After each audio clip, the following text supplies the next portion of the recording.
Okay, so legacy devices are going to be our history. In fact, they already are our history. But unlike my father's old slide rule, where we need to be able to preserve both the hardware and the software. Martijn is going to be telling us how he's been reversing an old iPod Touch to produce a QEMU-iOS version that will allow us to emulate these devices and keep them up to date, keep them usable into the future. And with that, I'm going to hand it over to Martijn. Thank you very much for the kind introduction. So, good evening, everyone. My name is Martijn, and I'm very happy to be here today to present my multi-year project, actually, on creating an open-source emulator of legacy Apple devices. And in this 30-minute talk, I will explain a bit about which device I emulate, how I emulate it, my philosophy behind it, my approach, and we talk a bit about the technical details. And this talk will particularly focus on the iPod Touch, which I believe is one of the most iconic devices that Apple has ever created. And this talk will focus on the iPod Touch first generation and the second generation. So a bit about myself. So I'm a postdoctoral researcher at EPFL in Switzerland. My main research focus is not in security, but it's more in distributed systems, where I focus on machine learning systems and the question on how to make them scalable and robust. But I'm also a reverse engineering enthusiast, and I've been doing this for many years. And also during my PhD, I managed to publish a paper that was about the reverse engineering of mobile banking implementations. So in this project, we reverse engineered a few mobile banks in the Netherlands as well as in Germany and other countries, and we managed to automate money transfers. And this was before international money transfers became very quick due to PSD2 regulations, etc. So I first would like to talk a bit about my motivation for the project. I think in 2021, I was reading a blog post written by Jonathan Effeck, and in this blog post, he described how he managed to emulate an iOS kernel with QEMU, and he managed to run it to an interactive bash shell.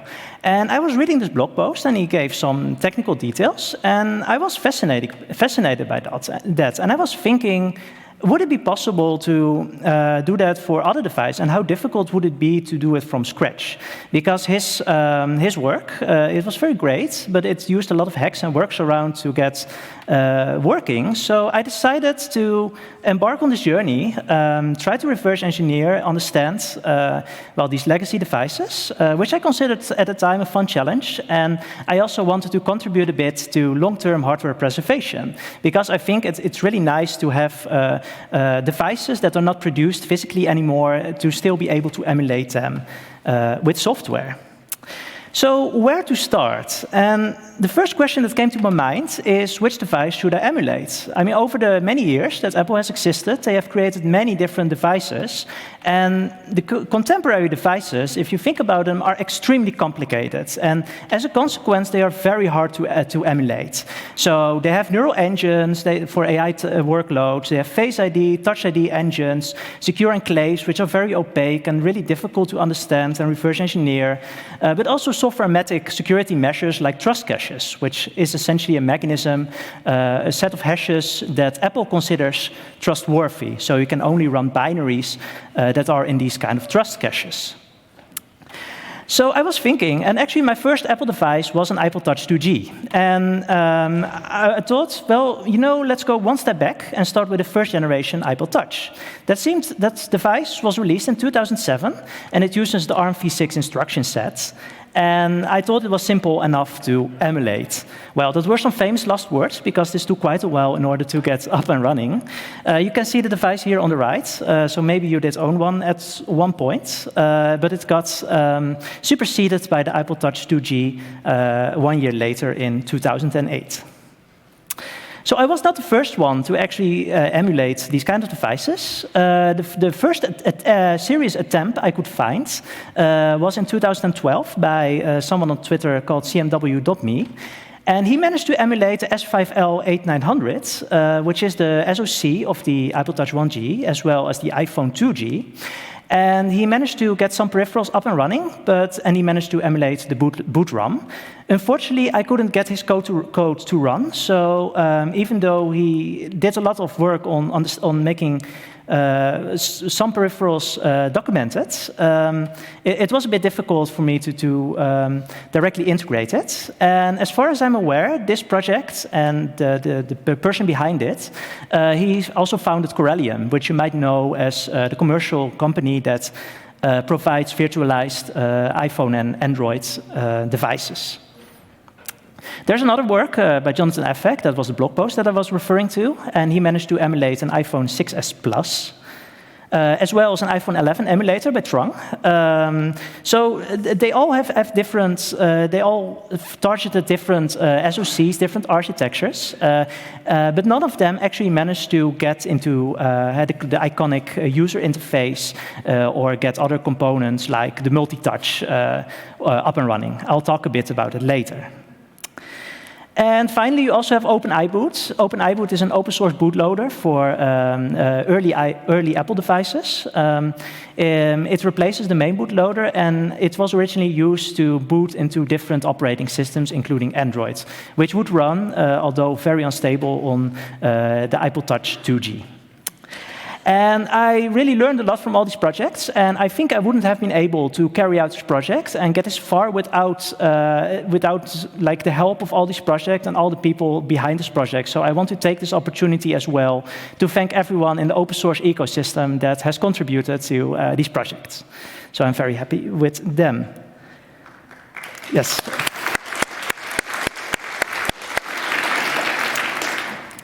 So let's talk about this emulator. So I'm using QEMU for the emulation part, which is an open source framework for hardware emulation. With QEMU, you can define your machine, you can define the peripherals, and you can define the expected behavior once you start talking to these peripherals. It is a very convenient framework. It's also very well maintained, and it's very popular. It has integrated support for many popular hardware components, as well as protocols, including USB drivers, network interface controllers, SPI, R2C, SDIO, so all the kind of protocols you would need to create a device, an emulated device that you can actually use. So unfortunately, it has a very steep learning curve, so it is a bit difficult to get into, but by looking at other projects, the documentation is also rather, well, almost non-existent, but by looking to other projects and how they actually function, I was able to figure out a lot of things, and also, of course, through a lot of trial and error. And of course, during this emulation, I need a way to debug the binaries that are being emulated, because of course it doesn't run out of the box. I cannot expect that if I emulate a binary, it will immediately load everything correctly. So I needed a debugger, and for that I used TDB, and QEMU by default starts a TDB server. So it was very convenient to hook into this TDB server and be able to debug your binary. So you can see in the screenshot here that you're able to look at the registers being filled. You can go through the instructions that helps to understand the program flow. You can set hardware watch points and breakpoints. So that was also very, very helpful in order to make progress in this project. And I've actually used this GDB a lot. I think this was my main debugging tool.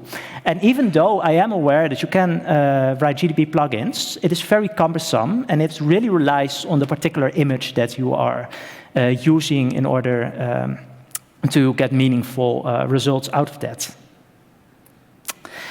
And I need to understand the binaries as well, right? Because I need to understand what happened, what kind of code is executed when running the emulator. I need to understand where things can go wrong and where the kernel, for example, hangs. And I reverse engineered all of this with Ghidra, or Ghidra, however you pronounce it. It is an open source tool created by the NSA and published by the NSA a few years ago. And it has support for many different architectures and instruction sets. In the screenshot here, you can see an example of the SPI controller, the start method, to be specifically. You can see the raw instructions, and you have the decompiled code on the right as well.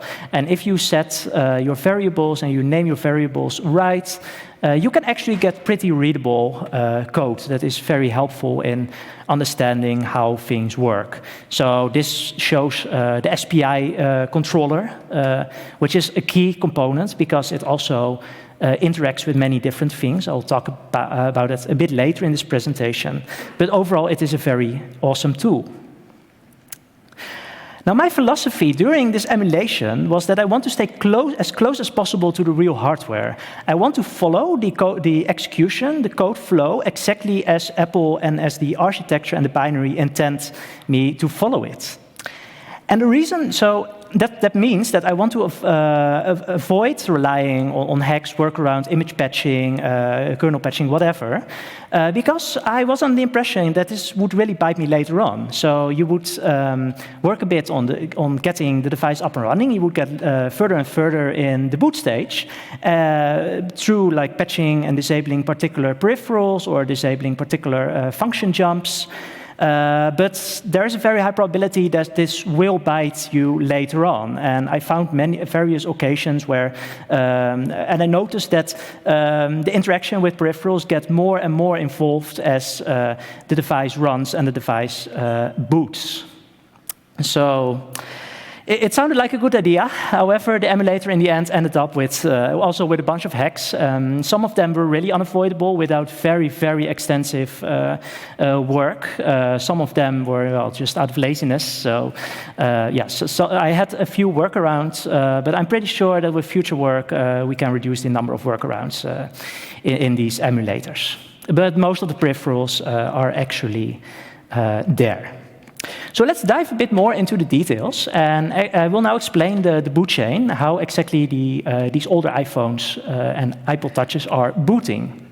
And this boot chain is a bit involved. It contains various stages. It all starts with the secure on boot ROM, which is like the first stage, the very first code that actually runs on the device. It is a piece of code that is embedded in the device, so finding a vulnerability in here or a jailbreak in the iOS world is very much desirable because you cannot just easily patch this out. So the responsibility of the boot ROM, is to load the first level bootloader, which is the low level bootloader or LLB. That bootloader loads the main bootloader, which is called iBoot. That iBoot loads the XNU kernel. The kernel then starts a process called launchd. This is the very first process and runs as super user also for Mac. And that launchd program eventually launches Springboard. And Springboard is the UI chef, and that loads the iconic home screen with all the applications in there. And from there, you can start other applications as well, like the alarm, Safari, your timers, your clocks, whatever. So my goal was to go beyond existing work and really go towards Springboard and be able to emulate third-party apps as well.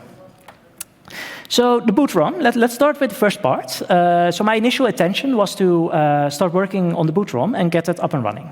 And the main functionality of the boot ROM is basically to initialize some key peripherals, like a timer, like a clock, some controllers, a USB. And then it will either load LLB, the low-level bootloader, or it will put the device into DFU, which is a special restoration mode that allows you to restore the device through iTunes. So unfortunately, even though I was able to run a few instructions in the bootloader, I very quickly found out that it actually jumps to some unknown memory locations in the memory. And to date, I haven't really figured out what this code at this unknown memory location is, nor do I have access to this code. I could download the boot ROM actually from a website, so that is publicly available. But this piece of memory was not available to me. So I was a bit lost there, and I couldn't really continue, also since I didn't have a physical device at that time. So that was a bit difficult, and I suspect it has something to do with encryption, decryption logic. Because in order to load the next binary, there is some verification going on, and some encryption and cryptographic operations. So then I decided, well, then let's start with low-level bootloader, right? We can load the low-level bootloader into memory and start emulating that. Well, it has the same problem. It also jumps to these unknown memory locations. So that was also not very convenient to me, unless I start like guessing and implement these unknown memory locations, which at this point I really had no idea, again, what they were actually doing. So then I decided to skip these two components, these two images, and go directly to the main bootloader, iBoot. And let's also look a bit at code. I'm going to show a few snippets later on as well. So in order to load, with QEMU, you can just fetch the file from your host OS, and load it into memory. You put it into the RAM of the emulated guest device, and you set the program counter to the first instruction in that image. So then I was able to at least execute some parts of iBoot. And iBoot is mainly responsible for loading the kernel from the NAND flash memory from your file system. And if something goes wrong, it will go into recovery mode. And to understand this, I could download the binary, but I still had to decompile the binary. But it turned out that the iBoot source code actually got leaked in 2018. I was very lucky with that. So I don't know who leaked it, but the person that leaked it, I'm very grateful for them, or team behind it, because it really helped me to understand some of the devices, in particularly the cryptographic engines that are actually in the device and how you can interact with them. So before I proceed, I would like to draw some attention to something called the device tree. The device tree, you might know it from Linux. It is basically a tree. It is a dictionary that contains all the peripherals, all the hardware that's in your device. And it also contains some properties of this hardware, like serial numbers or your MAC address or other important things that you would need during execution of the device. So you can see an example here on the right of the slide. This is the AES cryptographic engine. You can see some information about memory, about which interrupt controller manages interrupts, if it raises an interrupt, some name, some device type, an interrupt code, some other information as well. For this, I actually used the public device tree dump on GitHub as reference to see which kind of devices are there, and to also extract as much information as I could from this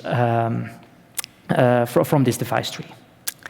And now I was initially thinking, well, how difficult can it be to emulate this? Well, I recently made a diagram with only a subset of the peripherals that I emulated, and this is how it actually looks. So even though these devices are almost 15 years old, they contain many different controllers, many different hardware components that are all connected, most likely through a system bus, but some of these devices are also controlled through other different protocols, like, so for example, like SPI or I2C. So in order to get these peripherals up and running, I had to make sure that the controller was, the associated controllers were working nicely as well. As I said, most of the hardware components actually are connected to the system bus, and you can interact with them. So the kernel, the CPU, interacts with these devices through something called MMIO. And MMIO stands for Memory Mapped I/O, and it essentially means that each device gets assigned a small part in the main memory. And if you write or read from an address in that memory, it will actually be handled by the device itself. So you can see here on the right, again, a subset of all the peripherals that were needed in order to get the full boot chain up and running. There are actually more than this, and there are also peripherals that I haven't even touched yet. But essentially, my task now boils down to understanding these peripherals, understand the registers behind them, and basically return the right value for each register. So let's look a bit at how that is done with QEMU. So with QEMU, you first have to create a machine. I won't show the code for that, but assume you have a machine. You can then create the peripherals that are connected to that machine. And in this example, I'm showing how the system integrated chip is declared. This is a very simple component that simply contains some generic system information, like the version of the chipset being used, and I thought it had something like the time or something. So it is relatively simple. So what happens here is that I define a structure with the name of the device, the parent, which is like a system bus device. This signifies that it is connected to the system bus. I create a special struct which contains the state of this device. So using this structure called iPod Touch sysic state, I can store some intermediate state and keep track of things that are going on in the device itself. And I declare some initialization methods, as both for the particular instance that I'm creating as well for the class. And this is the part where things get really interesting, because I now have to define and implement many different callbacks for reading and writing to each of the registers of each peripheral. So at the top here, you can see the read method, which takes as input some opaque methods, which you can simply cast to the state object that keeps track of the state of the hardware. I do that in the line below that. You get the offset of the register that you are currently reading, and you have another size variable that I'm currently not using. Because I always know that the memory, I'm operating in 32-bit mode. So I always know that the value I should return can be at most 32-bit.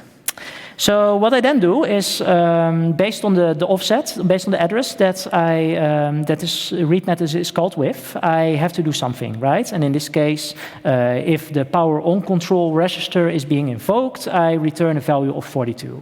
Now, this value is I think, for presentation purposes, completely arbitrary, but I will show in the next slide that things can get complicated pretty quickly. So, like as you move on with emulation and you get more peripherals up and running, you also have to extend these kind of methods to return the appropriate values for particular conditions that you are in. Because ultimately, the value that you are returning depends on the current state of the peripheral as well as the register being read. And below you can see this, almost the same write method. This is called when you write to a particular register. It also contains the value being written, and you can do some custom logic when particular registers are being written to. So this is an example of a bit more complicated method. This is the read method for the SPI controller. So in case you are reading from the R_RX data register, I am doing some logic. I am preparing a buffer. I'm preparing the device to return values that the kernel, that the CPU would expect. And the SPI particularly has taken me quite some time to get right, because there are very tiny edge conditions and small things based on the word size, based on the buffer sizes in which you need to return something different than you might expect. And finally, you can attach. You have to attach your peripheral, the hardware that you created, to the machine itself. What you do is you create an object. In this case, it's you can see that in the second line, you create this peripheral. You store it somewhere in the third line. You create the MMIO region for that. And after that, you can attach some interrupts to this particular device. And the code of the interrupt that you assign to a device should also match with the one that is declared in the device tree. So this is where the device tree has been tremendously helpful to understand the interrupt structure between all the different peripherals.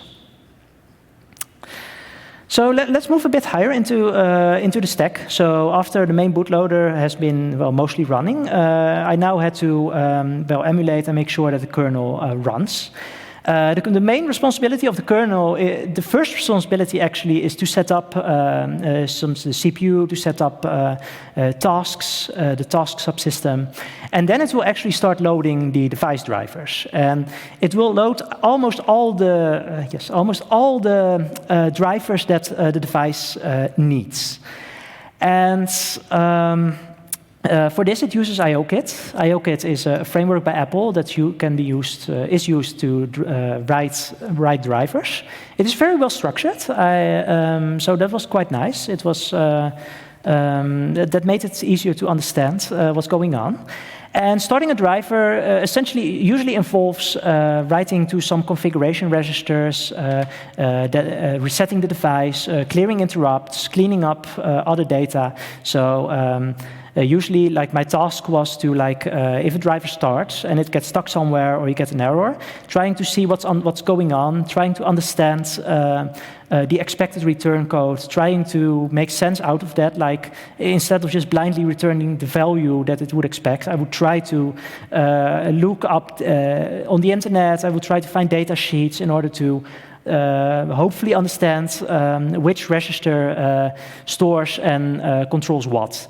And this was not always possible. Like many of these peripherals that I'm working with are proprietary, but most of them follow a somewhat similar structure. You usually have some registers that are used for configuration, to read the status, to set some interrupts, to read interrupts. So sometimes you can make sense out of them, but some devices are quite difficult, as I will explain, I think, in 2 slides.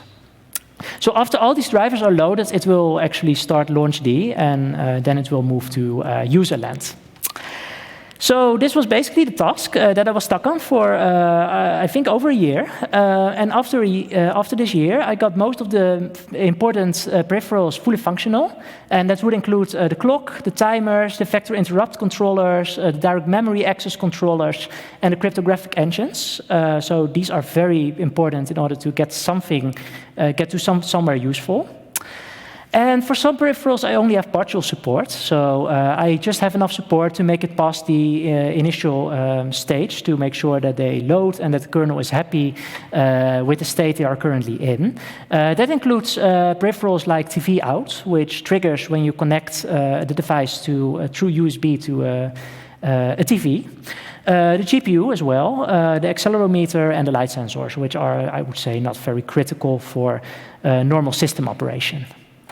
So about the GPU rendering, I was actually very lucky, and I was able to avoid rendering on the GPU by setting a particular flag, an environment variable to be specific.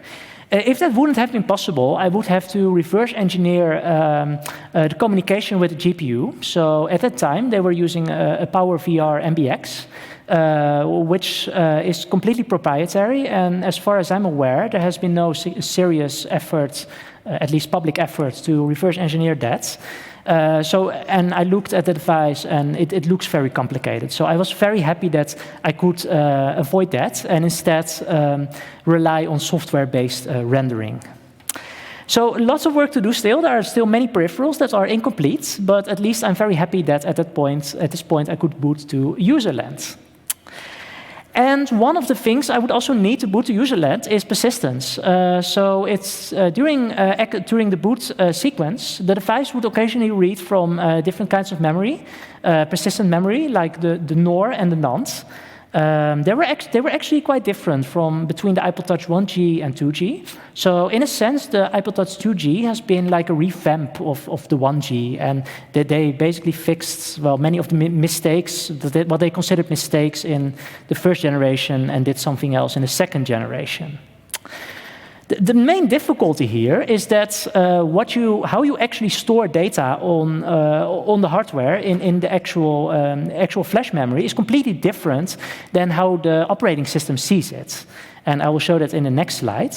And figuring out this particular mapping and how a particular page is translated to some higher level entity took I think at least 2 months to figure out, especially for the NAND. which I will show a diagram in a moment. So I ended up creating a few scripts that convert a raw file system as well as the images, and then prepares a NOR and a NAND memory that would be usable by the emulator that I have written. So just to give a quick impression of how this translation would work. So at the top here you have the file system, which is HFS plus. And if it would request a block, some data from your flash drive, it is being addressed using LBA, logical block address. But this is not actually how it is stored and how the request goes to the actual underlying hardware. It will undergo different transformations by a layer called FTL and VFL. And then it will result in a physical page number as well, maybe some other information. So I had to understand this mapping and then create, basically do the reverse in order to create the proper file system. So the final, the most difficult, another difficult part here was the multi-touch. And even the multi-touch is a peripheral that is responsible for detecting touches and translating a touch into an XY coordinate. And even though this sounds like a very simple problem, it is actually a very difficult, both mathematical as well as a physical problem, because there are many complications when you touch the screen. And this was also evident in the code, because it has a very complicated initialization procedure. So the moment you would start this device, it would start calibration, it would upload some firmware. I found out it's using Zephyr 2, so it's some kind of embedded firmware that has a firmware being loaded. And also you can talk with it through SPI, and this is where SPI was really battle tested and stress tested. So I found several bugs in my SPI implementation, so I had to get it up and running before multi-touch would be happy. So far, I've done everything I explained without an actual device, but for this, I really required a real device, because everything that the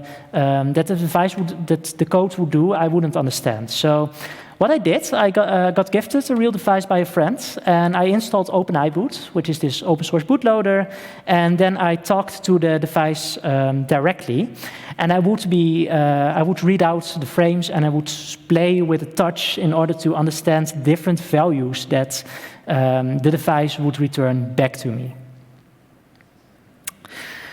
So after all this work, I was very happy to finally see the home screen being rendered. It will take, thank you. This was roughly in last year, October.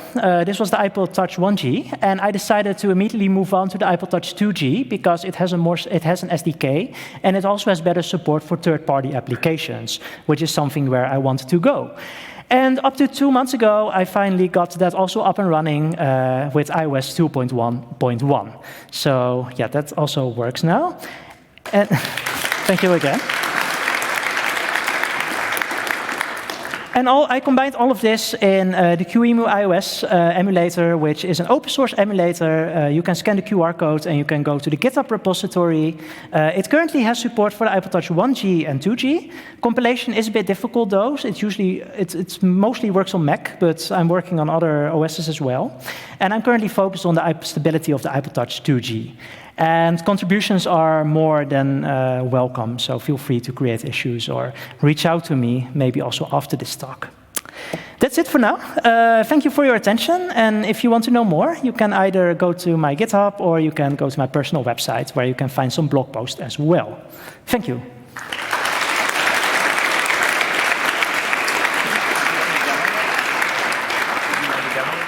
Yes, I can very quickly give a quick demo. Hopefully that works. So I'm not sure how visible it would be actually. So it now boots.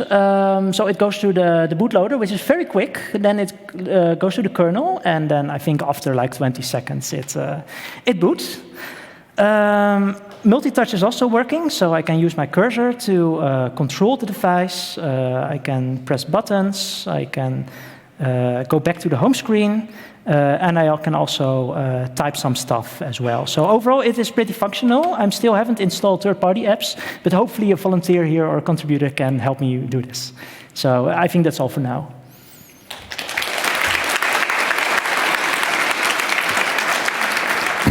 Awesome, Martijn. So we have some time for questions. We have 4 microphones in the room, and we have a signal angel on the internet. Are there any questions? There, I see one on microphone 3. Hi, thank you for your talk. You mentioned something about frames in your debug screenshot. Maybe I missed it, but what is a frame in this context? Yeah, that's a very good question. I actually prepared a slide for that. So let me go back to that. I think this should work. Yes. So if you talk to the multi-touch driver, it will give you back something called a frame, which is essentially a data structure that usually has other data structures in there. So in this case, this frame consists, I think, of 3 different layers. And at the lowest layer, you have a frame that has some information about a particular touch on the screen. It has like an XY, it has some velocity of how you move your finger, as well as a radius, like how basically how big your finger is, and some depth. So I hope that answers your question a bit on what a frame is. Thank you. Question from microphone 4. Hi, great talk. I'm actually wondering about the SoC on those devices, because I presume it's Samsung. So I'm wondering if you had found some public documentation about it, about interrupt controller and stuff. The interrupt controller, yes, actually yes. Particularly in the interrupt controller is actually a VIC 192, I think, or PL 192. So this is actually a device that is very closely related to another documented device. So there were some very tiny differences between these two that I had to figure out how were different. But some of them indeed were partially open. Okay, and one more question, if you don't mind.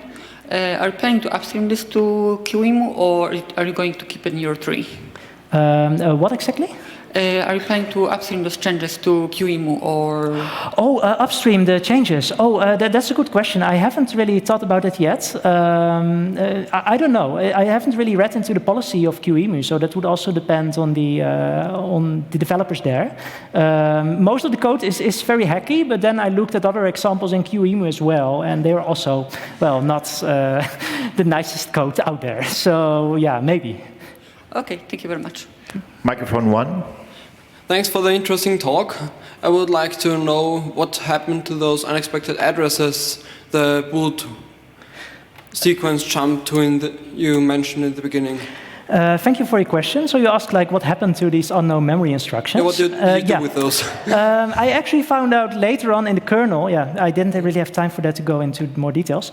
When executed the kernel, I actually found out there was again this jump to this memory location, although indirectly through the low-level bootloader, and that would trampoline to another instruction. And but then at that point I had more context, so I was pretty sure it is related to decrypting the image, the firmware image. So as you might know, you have this IPSW file, which is the main bundle, the main operating system for iOS, and all these files are encrypted. And at that time, they were using IMG2, which is a horribly broken format right now.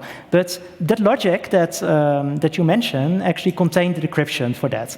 So what I did, I used a workaround to patch that memory address, jump to QEMU, implement my decryption logic in C, and then put back the right decrypted image in memory.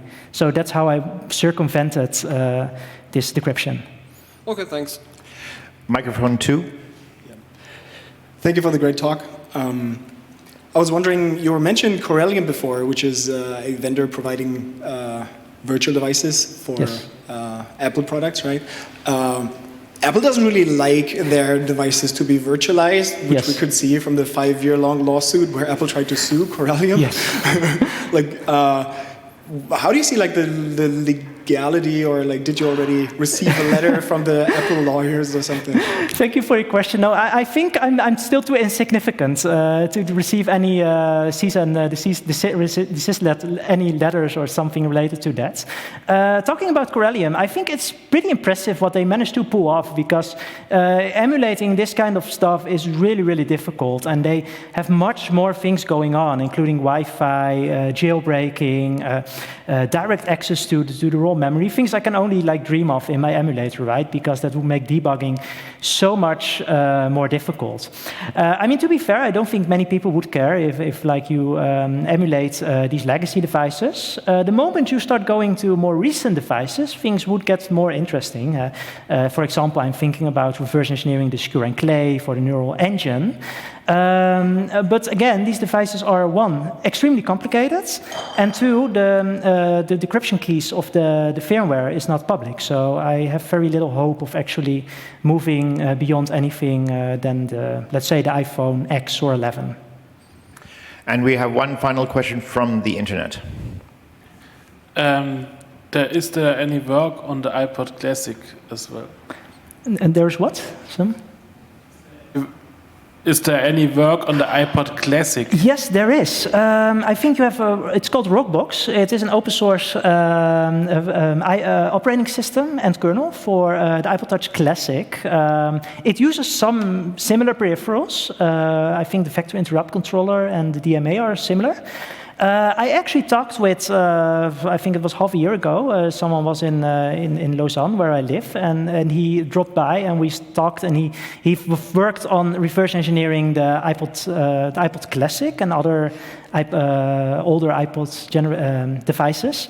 And he actually explained a lot about me, that the things that I didn't know, like about the storage thing. So yeah, I learned from them as well. And with that, that's the end of our session. Could you join me in thanking Martijn on this wonderful talk and very important talk for the future?